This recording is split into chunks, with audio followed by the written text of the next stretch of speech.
You can be all religious all you want, but if you're not cracking the codes of that book, of that Bible, then you ain't really tapping into nothing.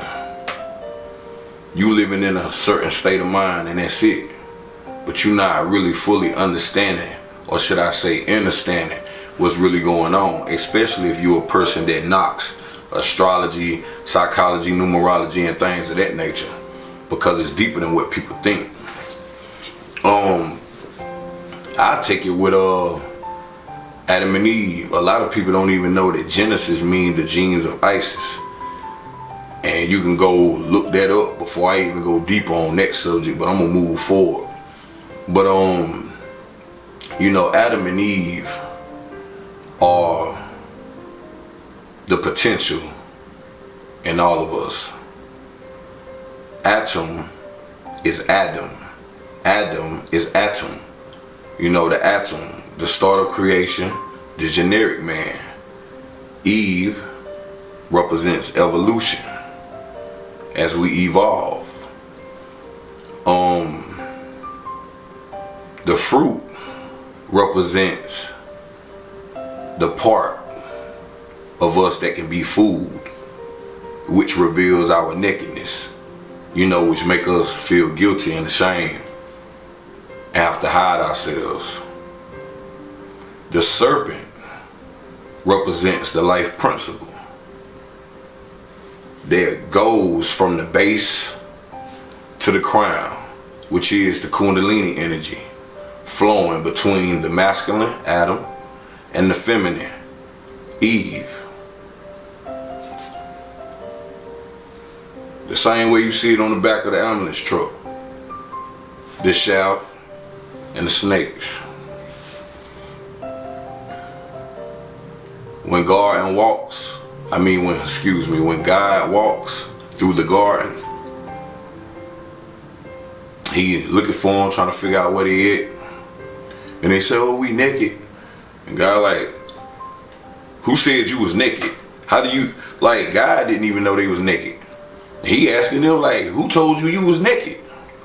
That represents the error in us, the intuition in us that shows and proves and reveals to us that we've broken ourselves off away from God.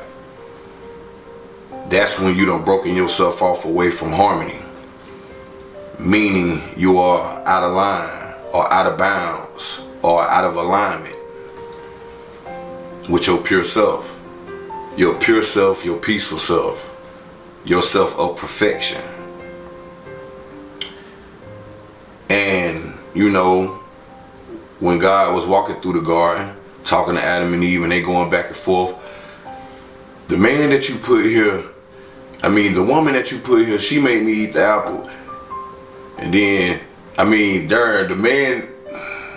man that you put here, the woman that you put here made me eat the apple. And a woman like the serpent that you put here made me eat the apple. It's the blame game.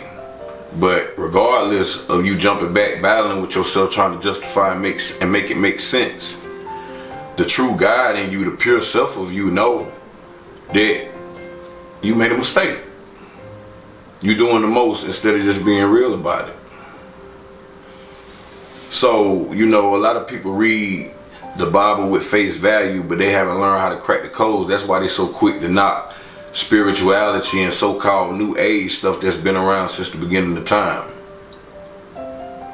You need to question the stuff that you being taught and the stuff that you reading, because Adam and Eve represent us.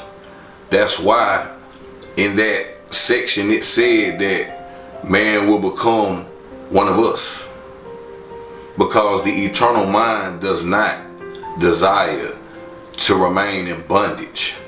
And until you learn the lesson of right and wrong, you're gonna remain in bondage, because we live, it's like this, the tree of life is us. That's us in our purest form. The tree of knowledge represents the possibility of experiencing the world of duality, which is what we call good and bad. And if we believe that to be so and choose to tap into that energy, then that is what we experience. That's why even on this one earth, it's divided. You have people on high frequencies, you have people on lower frequencies. And it's not by mistake, it's by choice. So understand what we're dealing with here. Adam and Eve is bigger than just a story.